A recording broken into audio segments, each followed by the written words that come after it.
SMP kelas 8. Video pembelajaran ini dibuat sebagai salah satu upaya pembelajaran daring agar lebih menarik minat belajar siswa dan untuk memudahkan siswa dalam memahami materi pelajaran, serta tentu saja demi mencapai tujuan pembelajaran yang kita inginkan.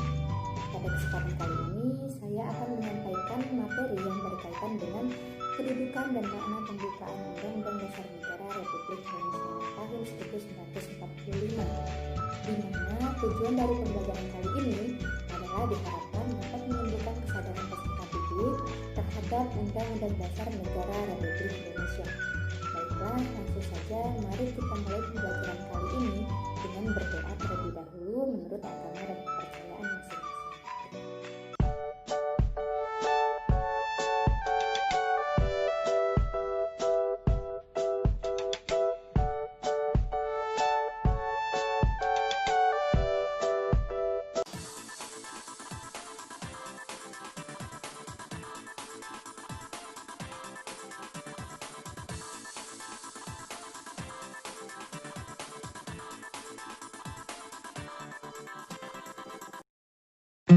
Yang pertama adalah kedudukan dari pembukaan Undang-Undang Dasar Negara Republik Indonesia. Pada setiap upacara bendera hari Senin di sekolah, tentunya salah satu dari serangkaian proses upacara bendera adalah pembacaan pembukaan Undang-Undang Dasar 1945. Pembukaan Undang-Undang Dasar merupakan bagian dari Konstitusi Negara Indonesia. Lalu, bagaimana kedudukan dan makna dari pembukaan undang-undang? Kedudukan artinya adalah posisi atau tempat. Artinya di sini adalah seperti apa posisi dari pembukaan Undang-Undang Dasar jika disandingkan dengan Undang-Undang Dasar itu sendiri dan terhadap peraturan lainnya. Jadi, kedudukan dari pembukaan Undang-Undang Dasar Negara Republik Indonesia tahun 1945 itu dijadikan sebagai landasan perjuangan mempertahankan kemerdekaan, juga sebagai pemicu semangat dalam menentang penjajahan. Selain itu juga menjunjung perdamaian dunia dengan terus tetap berpegang teguh pada Pancasila dan Undang-Undang Dasar Negara Republik Indonesia. Yang kedua adalah bagaimana hubungan pembukaan Undang-Undang Dasar dengan proklamasi kemerdekaan. Sebelumnya, mari kita simak bersama peristiwa pembacaan proklamasi kemerdekaan 17 Agustus 1945 oleh sang proklamator Insinyur Soekarno. Proklamasi. Kami, bangsa Indonesia, dengan ini menyatakan kemerdekaan Indonesia. Hal-hal yang mengenai pemindahan kekuasaan dan lain-lain diselenggarakan dengan cara saksama dan dalam tempo yang sesingkat-singkatnya. Jakarta, 17 Agustus 1945, atas nama bangsa Indonesia, Soekarno Hatta. Pada hakikatnya, proklamasi kemerdekaan pada 17 Agustus 1945 bukanlah tujuan, melainkan suatu syarat mencapai tujuan kemerdekaan. Ada hubungan dari teks proklamasi kemerdekaan dengan pembukaan Undang-Undang Dasar Negara Republik Indonesia tahun 1945. Hubungan teks proklamasi dengan Undang-Undang Dasar 1945 terlihat pada alinea pertama hingga ketiga dari pembukaan Undang-Undang Dasar merupakan penegasan dan penjelasan dari alinea pertama teks proklamasi. Lalu, alinea keempat pembukaan Undang-Undang Dasar merupakan penegasan dan penjelasan terhadap alinea kedua teks proklamasi kemerdekaan. Yang ketiga adalah bahwa pembukaan Undang-Undang Dasar memuat pokok-pokok kaidah negara yang fundamental. Fundamental artinya bersifat pokok atau mendasar.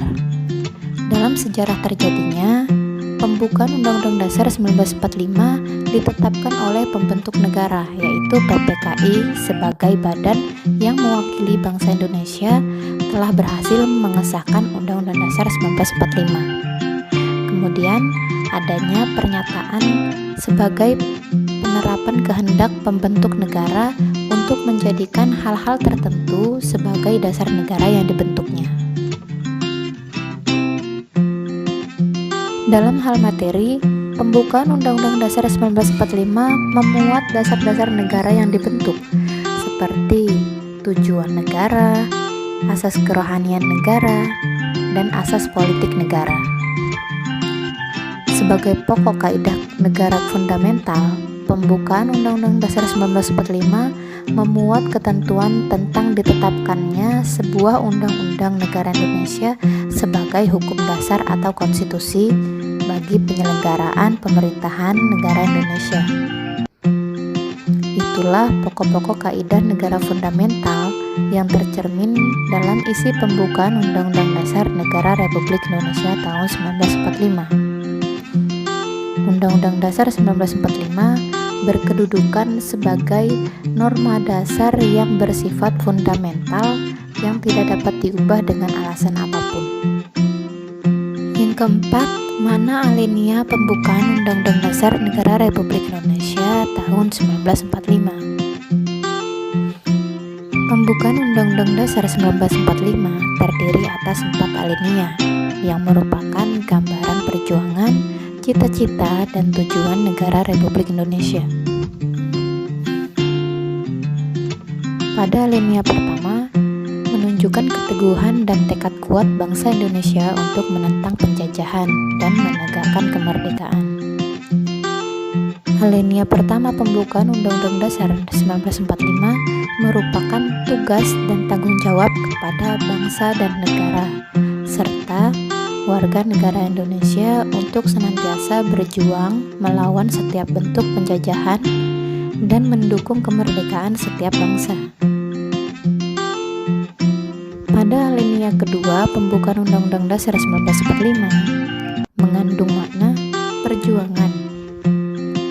Bangsa Indonesia meyakini bahwa kemerdekaan bersifat universal dan merupakan kodrat manusia. Oleh karena itu, bangsa Indonesia harus terus memperjuangkan hak-haknya sebagai individu dan selaku bangsa untuk memperjuangkan kemerdekaan. Alinea kedua pembukaan Undang-Undang Dasar 1945 menunjukkan kebangsaan, kebanggaan, dan penghargaan atas perjuangan bangsa Indonesia selama merebut kemerdekaan. Pernyataan pada alinea kedua menunjukkan kesadaran bahwa kemerdekaan yang telah diraih bukanlah akhir dari perjuangan bangsa, melainkan harus diisi dengan perjuangan mempertahankan dan mengisi kemerdekaan demi mewujudkan cita-cita nasional, yaitu menjadi negara yang merdeka, bersatu, berdaulat, adil, dan makmur. Pada alinea ketiga pembukaan Undang-Undang Dasar 1945 mengandung makna pengukuhan proklamasi atau menyatakan kembali kemerdekaan bangsa Indonesia yang telah diproklamasikan pada 17 Agustus 1945.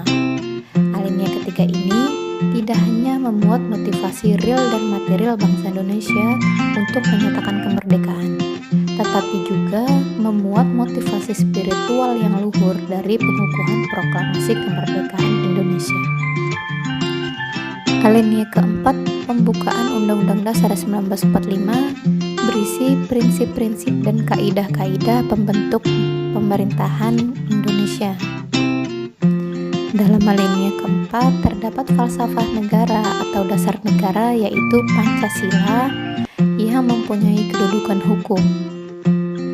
Rumusan Pancasila yang tercantum dalam pembukaan Undang-Undang Dasar 1945 secara yuridis konstitusional adalah sah, berlaku, dan mengikat bagi seluruh lembaga negara, lembaga masyarakat, dan seluruh warga negara.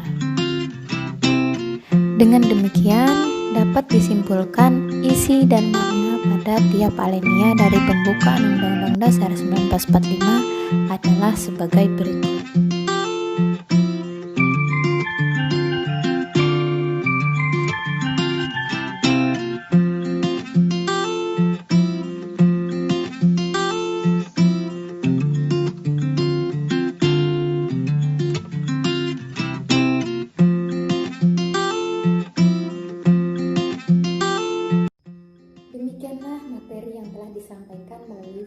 pembelajaran kali ini.